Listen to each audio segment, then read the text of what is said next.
Sefarad presenta Magazine Sefaradí.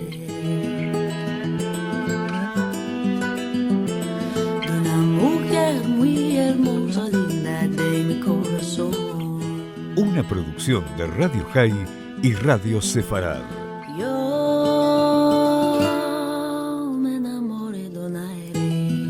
Con la conducción de Marcelo Benveniste. Linda de mi corazón.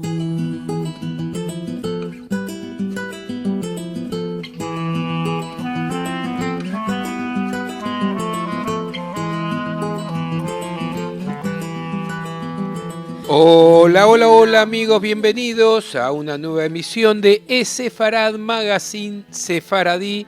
Este es nuestro programa número 355.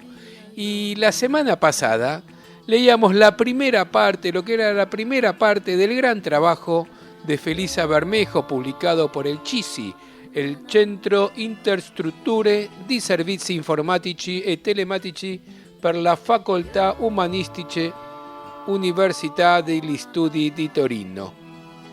Hoy leeremos la segunda parte de este trabajo, que lleva por título La diáspora sefaradí en Italia a raíz de la expulsión de España en 1492 de los judíos. Recordemos que Felisa es investigadora del Departamento de Lengua y Literatura Extranjera y Cultura Moderna de esa ciudad.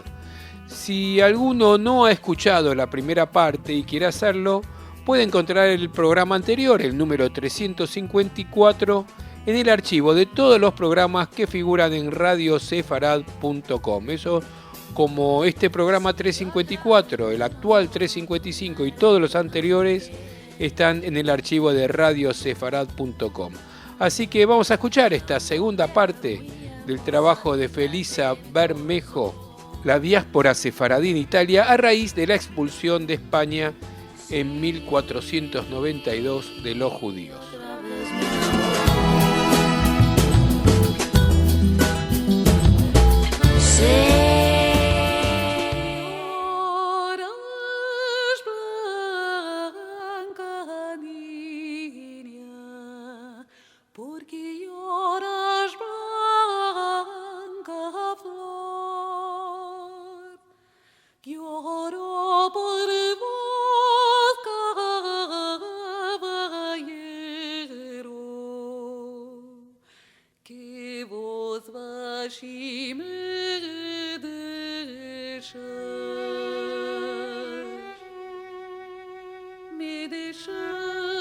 Los reyes católicos no fueron los únicos gobernantes que decretaron la expulsión de los judíos, aunque sí fue la más significativa por número y consecuencias históricas y lingüísticas.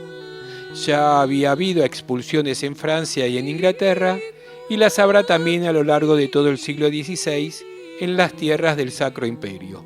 Además, está el caso atroz de Portugal. Por su parte, en Italia, hay movimientos de aceptación y expulsión desiguales que cambian en función del lugar y del momento histórico, de tal manera que la misma península itálica sufrió migraciones internas durante todo el siglo XVI. Solo ya en el siglo XVII se consigue estabilidad para los judíos y un gran auge económico para las ciudades que los acogen, como Venecia o Liorna. Centrándonos en la diáspora sefaradí, se puede afirmar que la expulsión dictada por los reyes católicos dio origen al menos a 3 vías si consideramos España como punto de origen. Veamos cuáles son estas 3 vías. La primera es la del norte. Amberes, que sin embargo bajo la corona española tendrán que ser conversos, en general practican el criptojudaísmo hasta el momento de la pérdida de control de la corona española sobre los territorios de Flandes. Amberes fue también destino y etapa de muchos portugueses. La segunda de las vías de escape fue la del oeste, Portugal. A Portugal llegaron una gran cantidad de judíos españoles, puesto que en el momento de la expulsión, el rey portugués Manuel I los acogió de buen grado y les ofreció muchas facilidades, como decíamos. El problema es que al cabo de poquísimos años cambió la situación y allí los judíos fueron obligados a bautizarse. Como consecuencia, muchos de ellos emprendieron un segundo éxito. La tercera vía de escape era la de Provenza, Italia, y como meta fundamental, el Imperio Otomano. Es necesario señalar que con el decreto de expulsión español, los judíos asentados en Sicilia y Cerdeña, tierras pertenecientes a la corona española, emprendieron un éxodo hacia otras zonas, primero al Reino de Nápoles y luego, a partir de 1510, emprendieron un nuevo viaje hacia el centro y norte de Italia. También llegarían al suelo italiano a partir de 1498, judíos que se habían refugiado en Navarra y en Provenza. Por lo que respecta a los itinerarios seguidos en Italia, se tiene conocimiento de que hubo un desembarco en el puerto de Génova. Los judíos españoles desembarcados tuvieron que acampar y esperar días hasta decidirse a alcanzar otro destino geográfico. Basándose en las palabras del cronista sefaradí Shlomo ibn Berga, Caro Baroja describe así la situación en el puerto de Génova. En el primer momento de su llegada a puertos italianos, como por ejemplo el de Génova, dicen autores que nos merecen crédito en esto, que pasaron grandes miserias y hambres, viéndose obligados, no pocas veces, a aceptar el bautismo para sobrevivir, llegándose en algunos casos a ponerles en la disyuntiva de morirse de hambre o de bautizarse, aunque no de modo tan violento como el usado en Portugal, pero de crueldad suficiente de todas maneras como para hacernos estremecer. Una parte de los sefaraditas fue a Roma, una veintena de familias fueron a Ferrara, los demás se distribuyeron en diferentes puntos de la península para quedarse definitivamente o para alcanzar las tierras bajo el Imperio Otomano, y cabe señalar que para pasar a Levante utilizaban frecuentemente el puerto de Venecia. Prácticamente para la mayor parte de los judíos sefaraditas, casi todo el siglo XVI, a excepción de la última década, Italia representó un lugar de paso hacia el Imperio Otomano y solo para algunos representó una casa. De Génova, unas 20 familias fueron invitadas a Ferrara gracias a la intervención ante Hércules I de la duquesa Eleonora, habiendo sido informada esta por su corresponsal en Génova, que entre los judíos en cuarentena a la altura del puerto de Génova había personajes que habían pertenecido a ilustres y poderosas familias. El duque de Hércules I, abrió sus puertas a las 20 familias en noviembre de 1492. Parte de los exiliados de 1492 fueron al reino de Nápoles, cuyo rey era favorable a los judíos. Allí se asentó una familia judía española que se contará entre las más potentes de esa época en Italia, la familia de Isaac Abarbanel. Su familia, su hija Bienvenida y descendientes abrieron actividades de préstamo en Ferrara y en Pisa. El escritor y filósofo León Hebreo fue hijo de Isaac Abarbanel. Estas y otras familias tuvieron que dejar Nápoles en 1510, cuando este reino pasó a depender de la corona española. Aparte, pues, de Roma y de Ferrara, en la primera mitad del siglo XVI llegaron a otras ciudades familias e individuos aisladamente. De ellos se encuentran pocas referencias, pero las hay. Aparte de la consulta de los actos notariales, los historiadores han recogido noticias de las tensiones y conflictos que se crearon entre los judíos italianos ya asentados en las ciudades y los recién llegados. El cronista sefaradí Shlomo ibn Berga cuenta que los judíos romanos se opusieron de tal modo a la entrada de los judíos españoles que hicieron una petición al Papa Clemente VI y que éste la rechazó.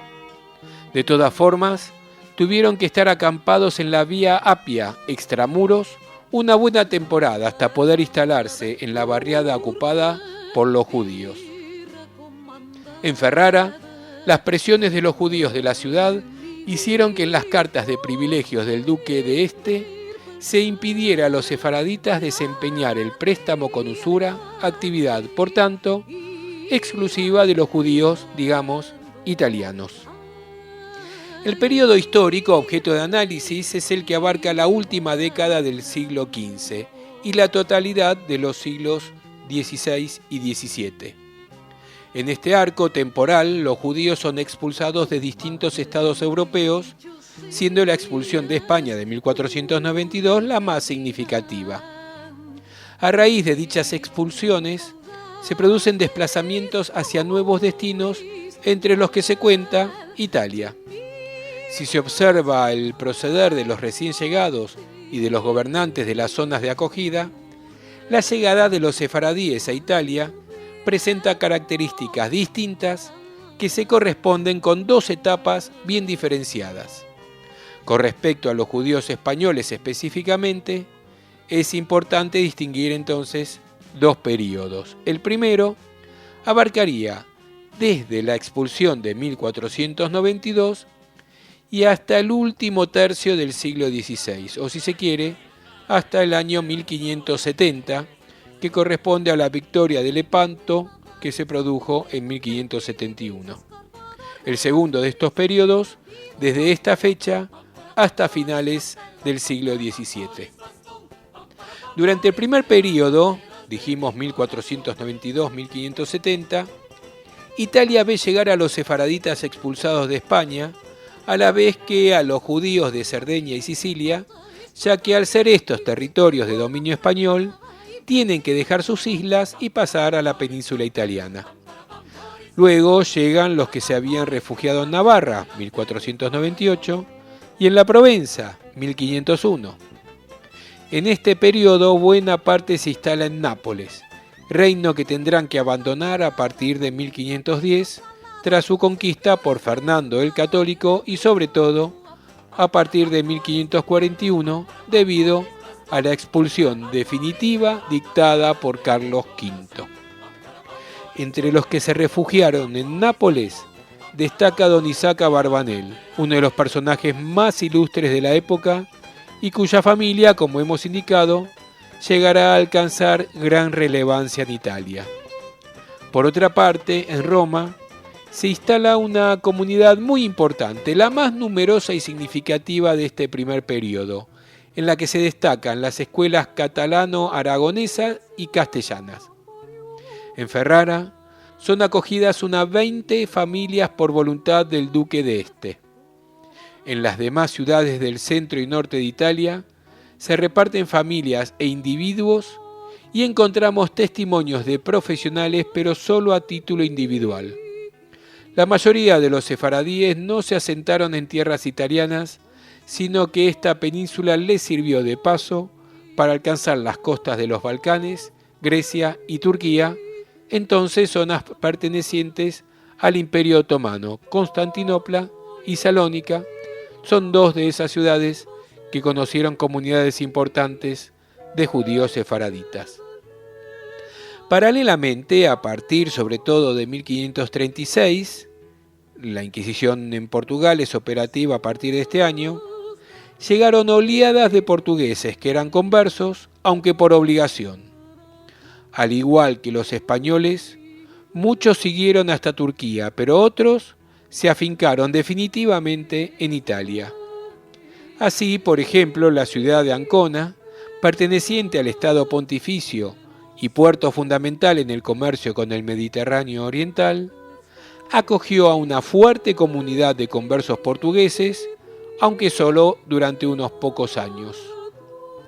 El segundo periodo, 1570-1700, se caracteriza por la llegada de muchas y potentes comunidades, llamadas también naciones, de sefaraditas españoles y portugueses, que venían de las costas del Mediterráneo oriental, donde se habían afincado previamente. En este periodo, la comunidad de Roma perderá importancia para ganar la Venecia y Liorna. La Serenísima, por una parte, y la Señoría, por otra, realizaron una invitación a los judíos de cualquier nación, sin importar si eran o no conversos, para vivir en sus estados gozando de ciertos privilegios. Todo ello con el fin de dar empuje al comercio en el Mediterráneo, mercado que los sefaradíes conocían a la perfección y al que ellos habían contribuido a darle el cariz internacional que tenía. El interés de atraer a los judíos a una ciudad se debía a su habilidad para el comercio y, por tanto, al conocimiento de una red mercantil, lo que traería riqueza al Estado, bien como actividad o bien como tributos. Durante este periodo, las comunidades sefaraditas tendrán un peso político, económico y cultural de primer orden en las ciudades en las que viven, y será en este periodo en el que las lenguas castellanas y portuguesas se utilizarán entre los sefaraditas en ciudades italianas y para la redacción de libros que verán la luz precisamente en este periodo. El siglo XVI es un siglo de muchos cambios de gobernantes en reinos y estados. Este hecho reviste importancia por las consecuencias que se derivan hacia el tratamiento de los judíos en estos territorios. Un ejemplo es el de Nápoles, que una vez conquistado por los reyes católicos, determinará la expulsión de la mayor parte de los judíos en 1510, expulsión que se hará definitiva en 1541. Otro ejemplo es el de Provenza, puesto que su anexión a Francia significó la expulsión de los judíos. Podríamos dividir el siglo XVI en una primera mitad y una segunda mitad si tomamos como hito la bula emanada por Paulo IV en 1555, Cum nimis absurdum, que significó un endurecimiento en el tratamiento de los judíos, no solo en el Estado Pontificio, sino también en otras ciudades. Inmediata consecuencia fue la detención de un elevado número de marranos en Ancona y la muerte en la hoguera de unos 25 de ellos en 1556. Otra de sus consecuencias fue, por ejemplo, la creación del gueto en 1570 en Toscana, concretamente en Florencia y en Siena. Es importante esta distinción porque se observa además una diferencia fundamental en las disposiciones de los gobernantes que acogen a los judíos en la primera o en la segunda mitad. En la primera mitad del siglo XVI, por ejemplo, la señoría de Toscana, a pesar de fluctuaciones en su política, en general da acogida a los judíos conversos y les piden que se comporten como cristianos. Así, de esta manera, el papado tendría menos argumentos a la hora de criticar la entrada de los sefaraditas. En cambio, en la segunda mitad del siglo XVI, tanto Venecia como Toscana, en sus constituciones, dan plena libertad de practicar la religión hebrea incluso para los judíos que ya habían sido convertidos. Es más, prefieren que así sea porque de esta manera evitan atraer a sus territorios las indagaciones de la Inquisición, que nada podía investigar sobre los judíos practicantes del Talmud, y sí, en cambio, lo habría podido hacer acerca de los marranos, los cristianos nuevos. Digamos, pues, que en la primera mitad hubo quien jugó a su favor con su doble identidad de judío y cristiano converso, mientras que en la segunda mitad la elección ya estaba hecha, la práctica pública de la religión hebrea. Otra diferencia evidente entre las dos mitades del siglo XVI la representa precisamente el florecimiento de la comunidad judía de Roma, que da sus primeros pasos precisamente en esta primera mitad. Roma es la comunidad que recibe realmente un elevado número de judíos procedentes de España, llegados directamente a raíz de la expulsión de 1492. De hecho, aquí estaría fuera de lugar hablar de levantinos. Además, en Roma se distinguían perfectamente las escuelas catalanas de las castellanas en un intento de mantener la propia identidad. Por último, hay que señalar que tras las fluctuaciones y la inestabilidad que representa el siglo XVI para los sefaraditas en Italia, en cambio el siglo XVII va a representar el siglo de oro de los sefaraditas, especialmente en Venecia y en Liorna. Y así termina este trabajo de Felisa Bermejo que comenzamos la semana pasada en El Sefarad Magazine Sefaradí y que estamos finalizando en el día de hoy. La diáspora sefaradí en Italia, a raíz de la expulsión de España en 1492 de los judíos, una publicación del CHISI, el Centro Interestructural de Servicios Informáticos y Telemáticos, para la Facultad de Ciencias Humanísticas de la Universidad de Estudios de Torino.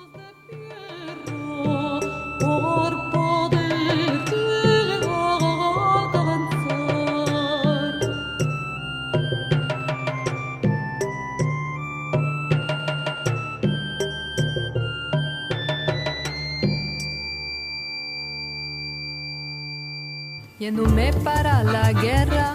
Nuestras vías de comunicación son múltiples. Por mail a magazine@esefarad.com, en nuestro sitio de internet www.esefarad.com, y nos encontrarán muy fácilmente en Facebook y en Twitter buscando por Esefarad.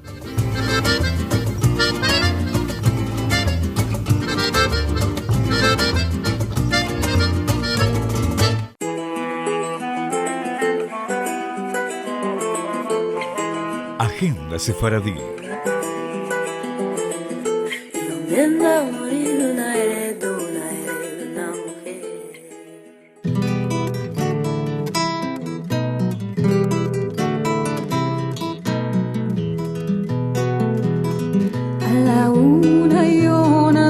Este programa está saliendo en radiosefarad.com el viernes 19 y en Radio High el domingo 21. Por lo tanto, quienes lo estén escuchando todavía en la primera emisión, la de Radio Sefarad, y estén en Israel, están a tiempo de conseguir sus entradas para el sábado 20 de enero a las 11 de la mañana en el Teatro Abima de Tel Aviv, al recital de Liliana Benveniste, que dará junto a Kobi Zarco en el marco del 5º Festival Ladino en honor de Isaac Nabón. Será un encuentro realmente extraordinario en el marco de este gran festival que ya va por su 5ª edición. Las entradas pueden adquirirse en el teatro y lo pueden hacer llamando directamente al 03 629 55 55, y todos los datos del teatro, los teléfonos, todo el festival, van a encontrar toda la información en esefarad.com.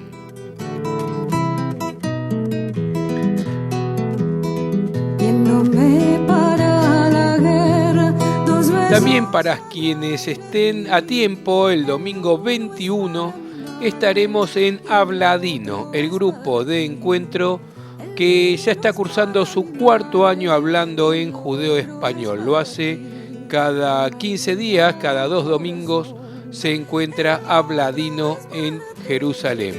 Allí estaremos precisamente este domingo 21 echando layón con todos los amigos, y además estaremos recibiendo de manos del doctor Abraham Haim la medalla de las 4 sinagogas sefaradíes de Jerusalén en mérito a nuestra actividad de difusión, y que recibimos con mucho compromiso desde Esefarad por el trabajo tanto del portal como del programa de radio y toda la actividad que hacemos. Habladino se reúne cada 2 domingos y el próximo encuentro será entonces el 21 de enero a las 5:30 de la tarde en la comunidad de los sefardim y de los orientales en Jerusalén. Esto es la calle Arab Cook número 8, el Etag 5 en Jerusalén. Ahí espero a todos los que se puedan acercar, encontrarnos personalmente en la querida e indivisible ciudad de Jerusalén.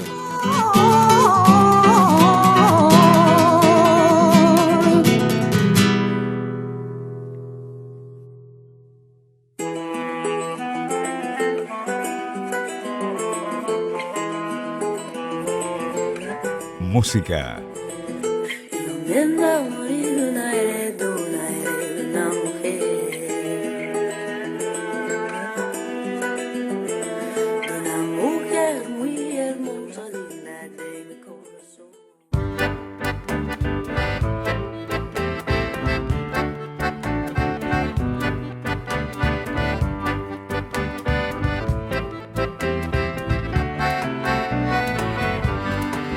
Y así nos vamos escuchando como siempre muy buena música sefaradí.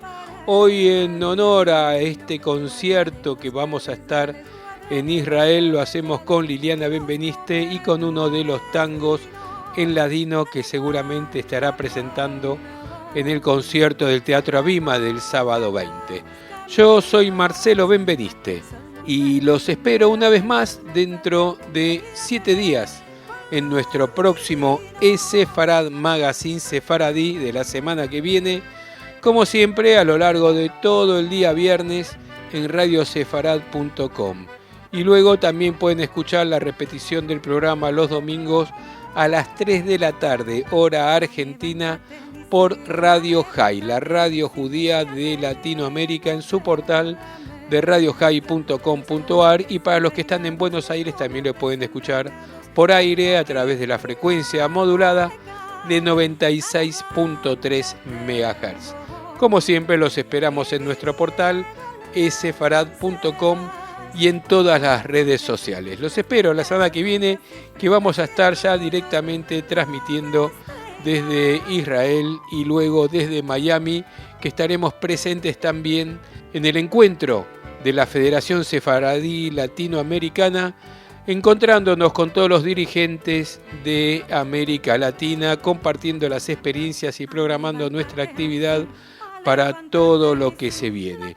Los dejo ahora con Liliana Benveniste y el tango, cuya música es de Juan Carlos Cobian y la letra original de Enrique Cadícamo, y cuyo título original es Los Mareados, traducidas por la propia intérprete Liliana Benveniste como Los Yayeados. Semanada buena.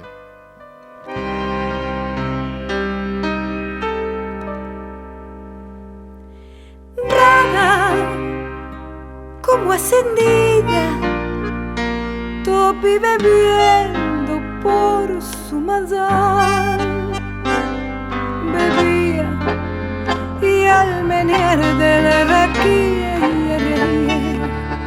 como diría, pena me dio topar la mal mirar, la vi brillar sus hoyos como una lumbre de sus bellos hoyos que tanto adorí. Esta noche, amiga mía, el raquimo se haya llegado. No me importa que se rían y nos llamen los yayeados. Cada cual tiene sus jales y nosotros los tenemos. Esta noche beberemos porque ya no tornaremos a vernos más. Hoy vas a entrar en mi pasado, en el pasado de mi vida.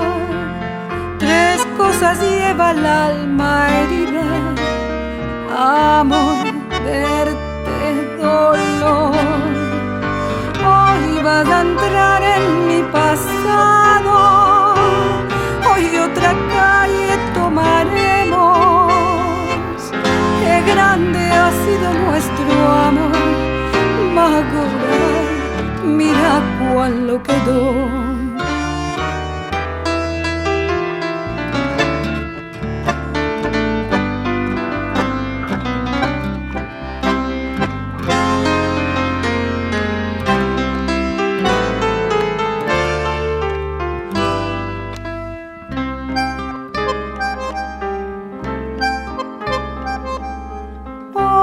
Vas a entrar en mi pasado, en el pasado de mi vida. 3 cosas lleva el alma herida: amor, verte, dolor. Hoy vas a entrar en mi pasado, hoy otra calle tomaremos. Qué grande ha sido nuestro amor, Magoray, mira cuál lo quedó.